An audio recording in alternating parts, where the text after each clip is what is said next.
And that was the whole point. We wanted a family environment. We wanted a mixed group of people that were in there.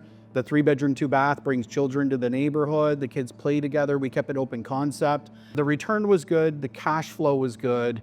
And the appraised value was terrific. I think Ralph Feuer's was the last one that we got appraised. It came in a little over 2.6 million. Mike, why don't you give a little bit of a snapshot as to your history in real estate? Obviously, you're an agent, but I think you have a little bit more of an in-depth background than just an agent. Yeah, so I've been in the real estate industry now for 35 years. I started in land acquisition and development. And that was really my primary goal, was working with a lot of contractors, builders, developers, and it's really been my primary forte. And, over the last decade, I've worked with Scott McGilvery and the Keyspire program and investors. And, we've always been trying to find this niche in the market that's attractive for real estate investors, that can cash flow in any market. And, the MLI Select program came out a few years ago. We've seen a lot of impact with that in Alberta's market with other investor agents that we were working with. And we really wanted to find a way to make this type of product work within Ontario. And we piloted out a project. City of Windsor had an old school they took down, and we found a way to develop a 6-unit complex product for investors. We've actually got the investors that purchased the project in the market. If you guys that purchased in Megan Heights, wouldn't you mind put up your hand? So what I did is I didn't just bring the product to give you guys a quick overview about what MLI does.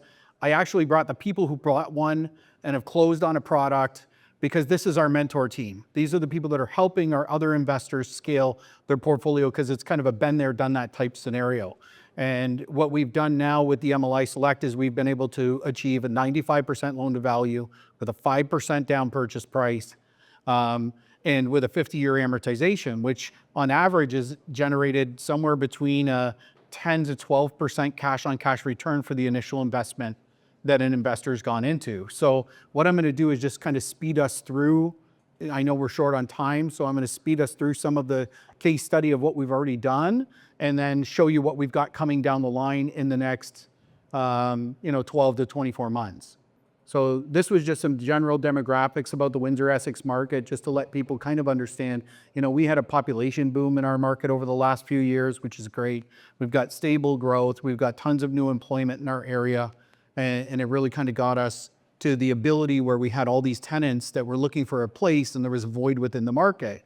And, my mom was a disabled person from the time I was a child. She was in a car accident, so we spent most of our childhood fighting our way through a place to live. And we'd lived in social housing, and it was always a struggle to find affordability. So my passion's always been there.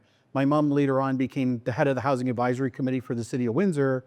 And, we developed 2 additional co-ops working in conjunction with, at that time it was CAW, funding through their pension fund to be able to build these affordable development projects. So it's been something that's always been in the era of what we could do. I knew a lot of the local developers in the area. That's how I got into the industry, was because, my mom kind of led the path. And this was kind of a reevaluation of that for me, and being able to put that kind of product together. So, Megan Heights was perfect for that. There was a surge in rental demand in our market. Our average sale price, and this is more not just Windsor-Essex, because we're doing this now. We've got a project coming up in Ottawa. We've got a project here in Strathroy. Well, even us looking at like our markets, and again, we're always trying to think around corners for our investors.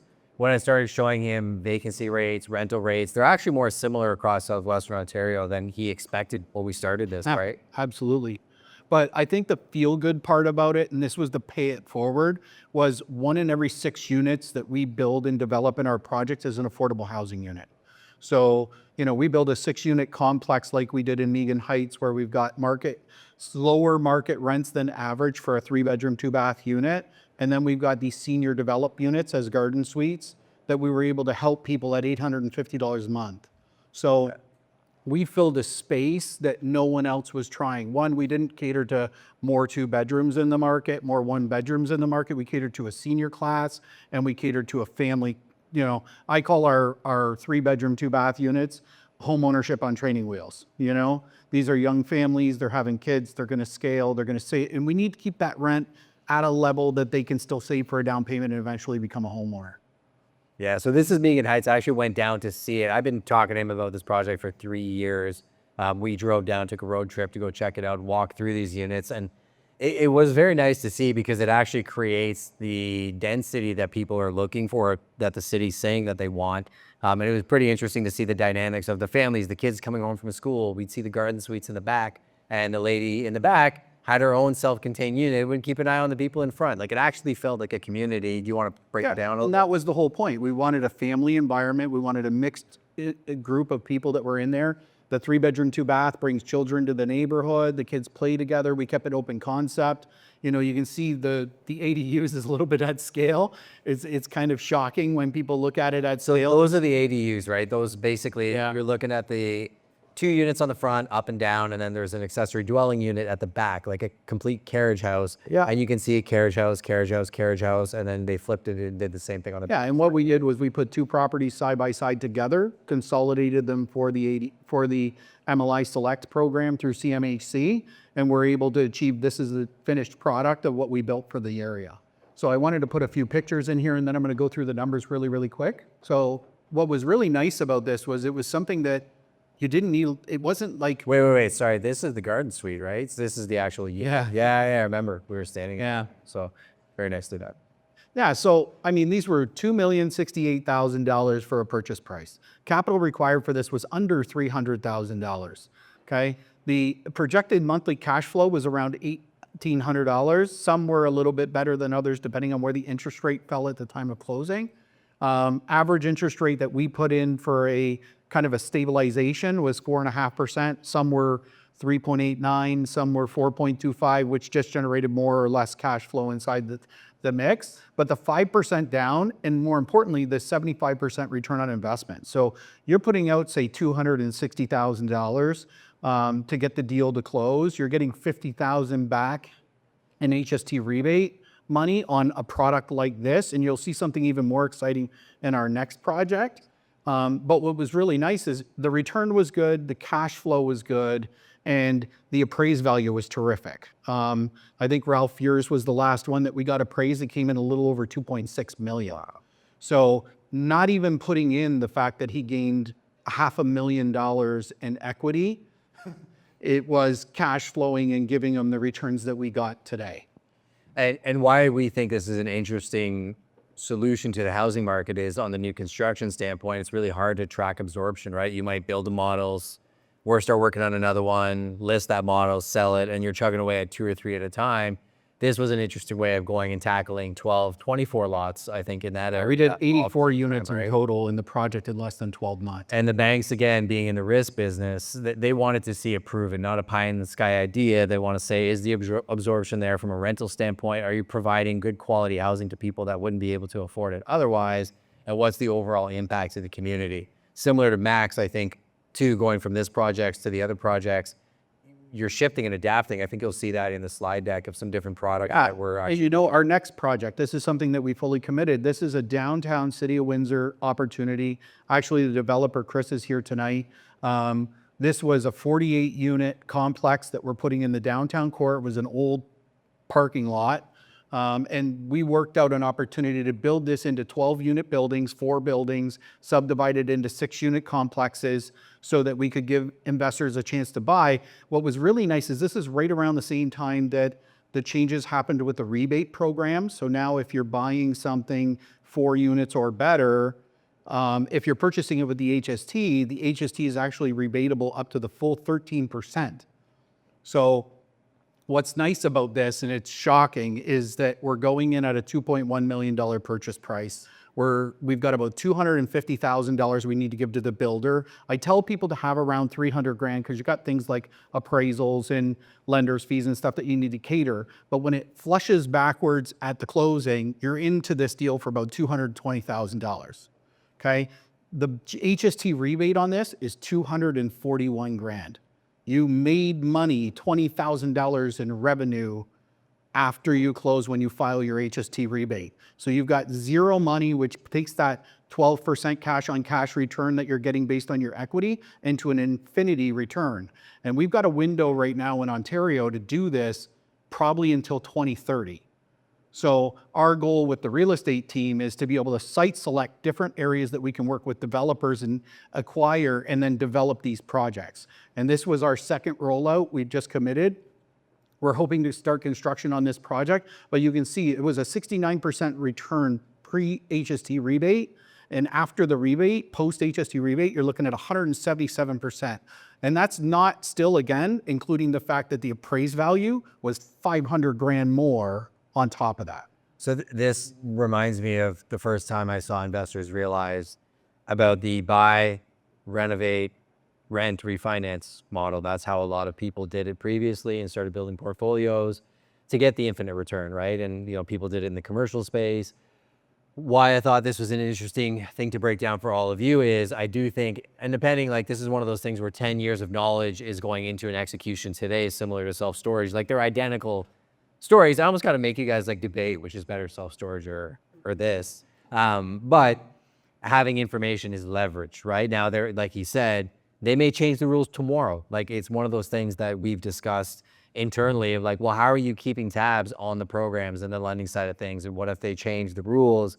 Like that's already changing all the time. So we're evolving and mitigating and constantly working. We built a team around this that we're constantly watching what the government is doing to make changes. We've got a really good broker team that we're working with, which two of them were underwriters for CMHC. So we've got direct access to see where the programs are going, probably 3 to 6 months ahead of everybody else. That's why we're being able to shape these products around what we're trying to do, which has been working out really, really well. And I do have, if anybody wants to put their hand up, all 8 of the owners that purchased this property are here tonight. So it was kind of a chance for everyone to understand that it's a proof in the pie scenario. We're not just doing this on our own, we're doing it as a team environment. We see an opportunity to scale 20, 30, 50 investors into a pool and then be able to tranche this through markets where a lot of these developers are sitting on land, they don't know what to do right now.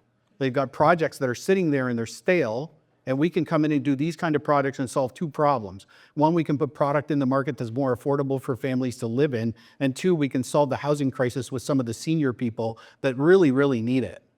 So think about this, right? Because I do find the media sometimes likes to paint investors with a brush that they're all slumlords. There are bad ones out there.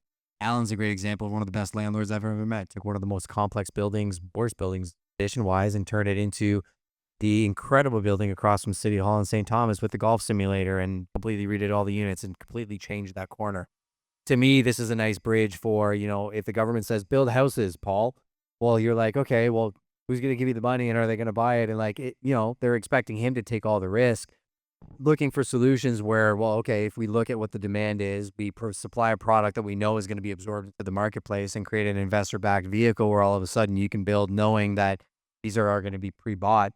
That's something that I thought was just ultra interesting. And again, looking around a corner of, you're going to see people try and replicate this. Absolutely. Well, and that was our goal. We want to try and see people replicate it. We want to see it across the province. We want to work with other realtors, other developers. We're working with Dave DePensier, who Justin introduced us to. He's the president of the Builders Association. He's opening up ex-president, but yeah, he was OHBA president. But he's opening up municipalities now. We've got the cities saying, show us what you can do. And with the assistance of our investor pool and our group that we're putting together, we're able to scale this along. So you want to click through? I mean, this is interesting. So when I brought Dave down, like I said, put your skeptical hat on as well too. Like my wife is the most skeptical person on the face of the earth. And like I've known these guys for 10 years. And when we started, just kept looking at first principles of it. The first principles are still there. Yeah. This was just, so this is actually a project now that Justin brought to us. This is with Clark Development Group in Chatham. And again, same thing. We're looking at an absorption. This is actually 6 townhomes, 3 bedroom, 2 bathroom with 6 garages for families that are going to start at $2,300. And it's interesting because you were skeptical about Chatham until we started. I was until you started looking at the research. And now we realize that we're going to go in, we're going to develop a product, we're going to place tenancy.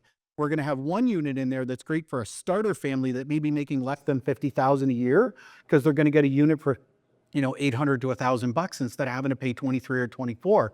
So it's a good integration. I always think birds of a feather flock together. And I think if you take people that are on their way up, need a little bit more of a step, and you put them in a market, it's kind of like you're kind of something of your 5 friends that are closest to you, right? That same scenario. And if you put people in an environment where they're cohabitating together, they start to simulate together and get motivated and things kind of progress. Even like mental health issues and stuff like that. Well, People seeing other people, this is healthy. I mean, that was one of the things that I learned when I was a kid. Like, they put all the people that didn't have any money in one spot, right? And all it did was breed a pool of more people that didn't make any money.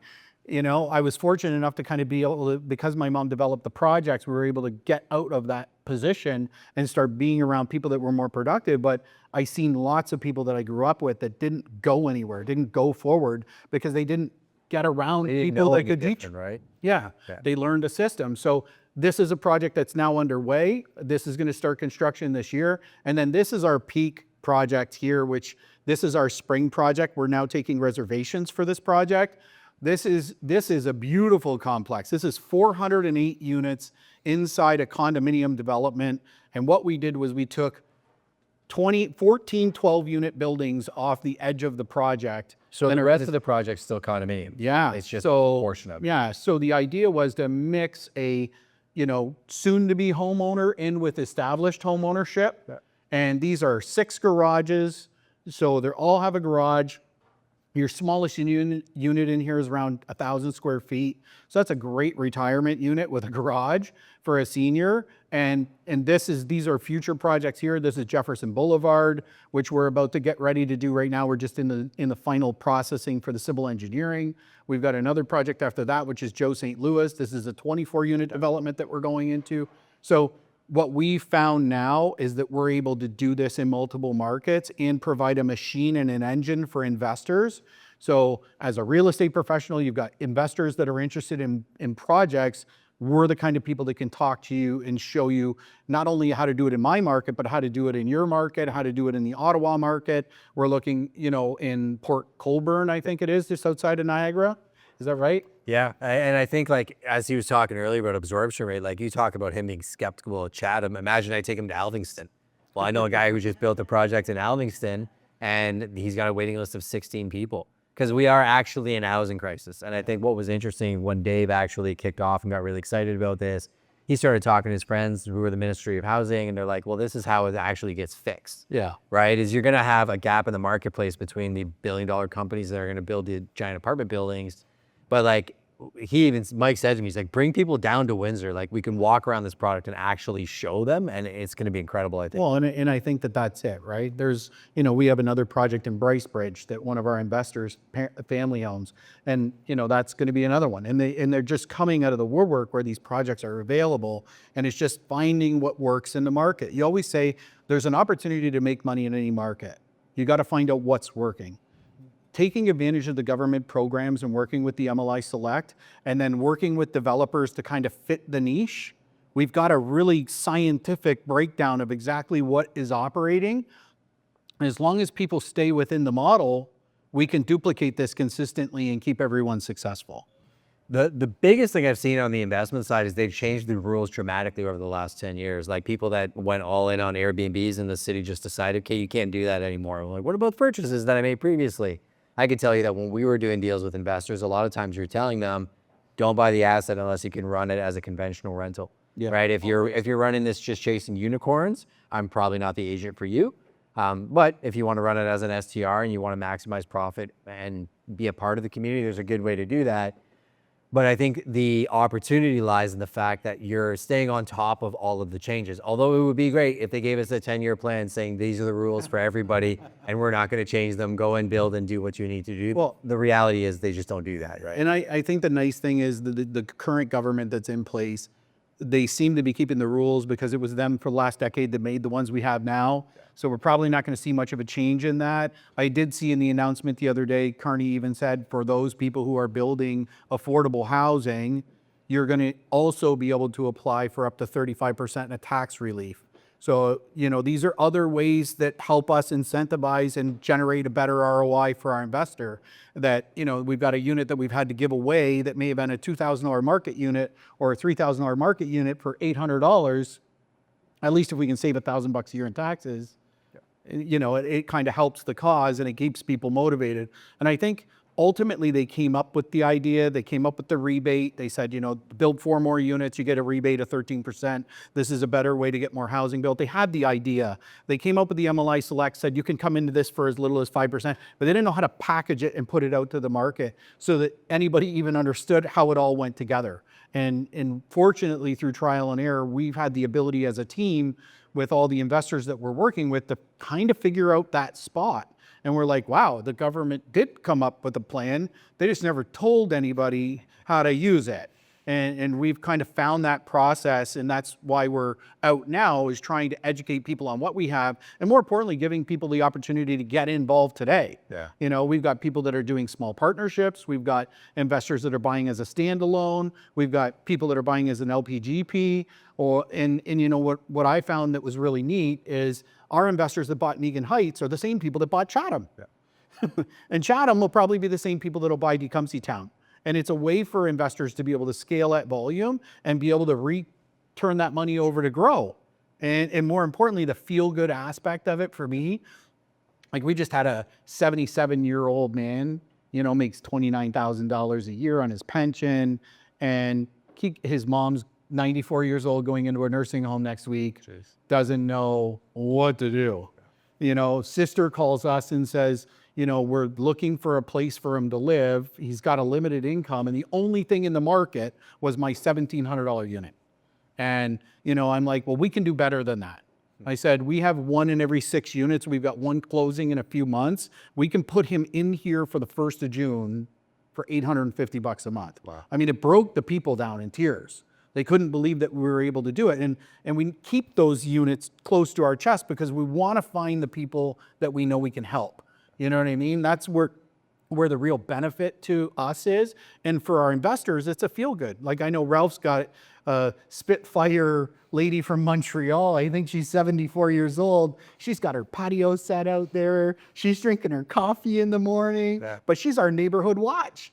And she loves being there. And she's going to turn into the people that moved in the front. Yeah. She's going to turn into the babysitter. I already know, So it's a way to give people a sense of community. She feels good being there. For sure. Instead of just being in a building with a bunch of other people that don't talk to each other, right? So it really makes an impact. And I think that passion in real estate is what our investors have. It's that pay it forward. We get the benefit from this, but we get to pay it ahead of the schedule and a little bit more. And I think as programs develop with the government, we're going to see more and more and more action, and we're going to be on the cutting edge of that. And we'll keep you updated as well too. It's been a long day. I know you guys ate a lot of food. I don't want to keep you too late. If you do want to make any connections with anybody that's booked, feel free. My network is your network. That's why I kind of host these spaces.